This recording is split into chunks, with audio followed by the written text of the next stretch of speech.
Good evening and welcome to Newsfeed. Today is Thursday, February 1st. I'm Jerry Gusenberg. And I'm Sophia Kolodzinski. We're excited to have you here watching with us. Let's see what's happening in Ann Arbor. According to the University of Michigan Division of Public Safety, a resident of Mary Markley Hall woke up to an unknown man standing next to her bed at 5:25 a.m. on Wednesday. The resident screamed and the man proceeded to flee. No injuries or stolen property were reported.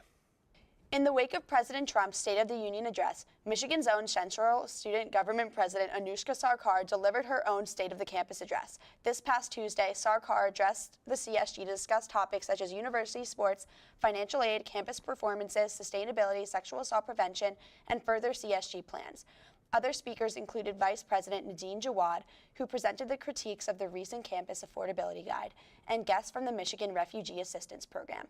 In the address, Sarkar reminded students that, quote, "If we stand strong, then the state of our campus will remain strong." The address finished by passing 3 new CSG resolutions. The Larry Nassar situation continues to confuse everyone as to how it could have happened for so long, and yesterday's news continues this trend. On September 17, 2004, 17-year-old Michigan State student Breanne Randall Gay went in for a physical therapy appointment for scoliosis, where she met one-on-one with Nassar. After the first appointment, where Nassar not only touched her back, but also her genitals and breasts, Randall Gay filed a police report detailing the sexual assault taking place.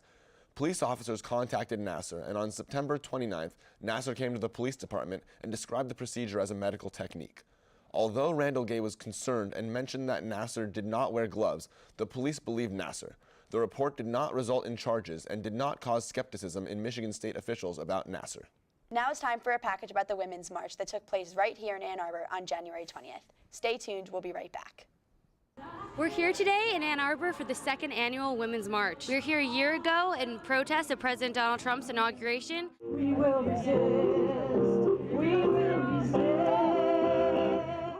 The theme of this rally and of Women's Marches events taking place today and tomorrow all over the country is power to the polls. I came because I feel like women's voices need to be heard. It's a really important demonstration of solidarity and allyship. Something was really ignited within me when I had my daughter. She's 2.5, and I march so that she won't have to. It's important for youth to get involved because they are the next voice that is going to be in power. We want to instill this for generations and generations to come, not just today, tomorrow, the next day, years later. We want to keep working towards what we want to see in this world. I am frustrated. I'm American. Yeah. I'm tired. And you will listen to me now. Yeah. Thank you for joining us for the 2nd Women's March in Ann Arbor. For Wolf TV, I'm Marcella Milder.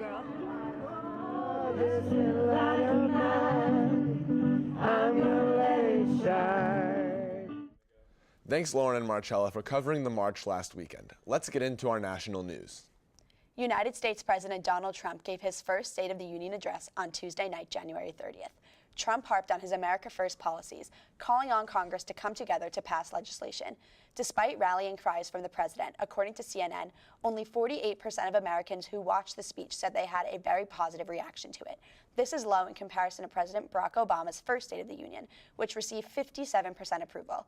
It is the lowest net positive ranking for a State of the Union address since 1998. Earlier this week, the Federal Emergency Management Agency, also known as FEMA, announced plans to stop sending food and water to Hurricane Maria survivors by January 31st. This decision prompted angry reactions from both politicians in Washington and citizens of Puerto Rico, many of whom are still suffering from the aftermath of the devastating storm. 1/3 of the island has been without electricity for over 4 months, prohibiting them from refrigerating their food. Subsequently, on Wednesday night, FEMA announced their plans to reverse that decision and continue to send aid over. President Donald Trump reportedly asked Deputy Attorney General Rod Rosenstein in his recent visit to the White House whether Rosenstein was, quote, on his side. According to a report from CNN, Trump inquired the Deputy Attorney General about the progress of the Russia investigation and if he was on his side. Although most of the attention are focused on the potential dismissal of Special Counsel Robert Mueller by Trump, the power to fire Mueller lies within Rosenstein. It should also be noted that it is the Deputy Attorney General who decides whether and how to act on the findings by Mueller in the investigation. Stay tuned, we'll be right back with some international news. When I was 6, my days were spent playing basketball. When I was 6, my dream was to make it to the NBA.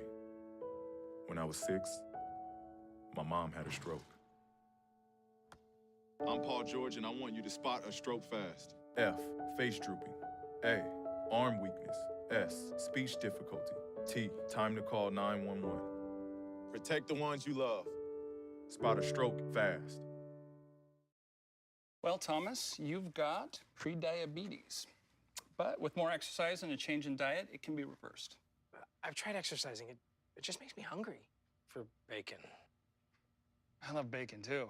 And who really likes to exercise? Not me. Me neither. Nobody. So we're good? What? Oh, you still have prediabetes. Big time.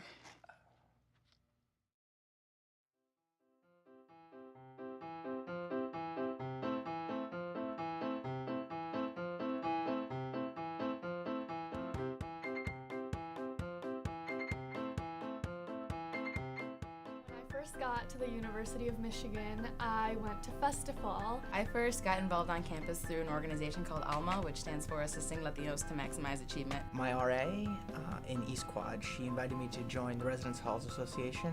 I first got involved on campus actually at orientation, researching when I actually did my admissions process at the University of Michigan and saw that there was something called the Michigan Learning Communities. My friend, she was the president of Noir Fashion Show.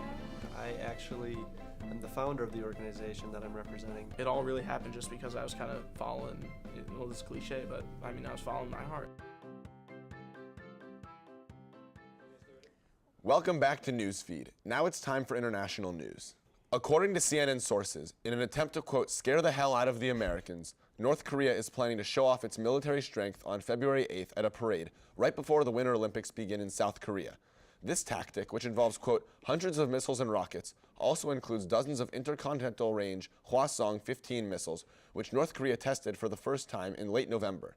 The announcement comes as what seems to be a reaction to President Trump's State of the Union address, which included personal stories of victims of Kim's regime. A shortage of water is now seriously threatening Cape Town in South Africa. The second most populous city in South Africa, which was described as one of the world's top green cities with sufficient water supply just a few years ago in 2014, is now, with the city's 6 dams, supplying most of the city's water under a 26% of capacity. City officials estimate that there are only 3 more months until the city completely runs out of water supply. Local officials warn the taps in homes and businesses will be turned off if the situation persists. When day 0 comes, they'll have to call in the army, said Fall D. Ronqueste as he waited in a long queue for water. Cape Town had been warned for years that there is a need to diversify the city's water supply, which almost all come from the dams that are solely dependent on rainfall. It is a risky situation in an arid region under the currently changing climate. In peaceful protests to Iranian laws, middle-class Iranian women are removing their hijabs and hanging them on sticks in public places. These dress codes require all girls over the age of 13 to wear headscarves. One young Iranian woman says the following regarding the intent of these protests. Quote, this reflects a turning point in the fights against the compulsory wearing of the hijab, with women showing no fear. Despite Iranian police stating that they will no longer arrest women for not following this dress code, one woman has been detained for protesting. These are the first demonstrations of their kind since the progressive 1979 Iranian Revolution advocating for the advancement of women. Within a wave of widespread progressive sentiments, we will have to observe on what larger social and political implications this has for Iran. Well, that's all we have for you tonight. I'm Sophia Kolodzinski. And I'm Jerry Gusenberg. And you've just been Newsfed.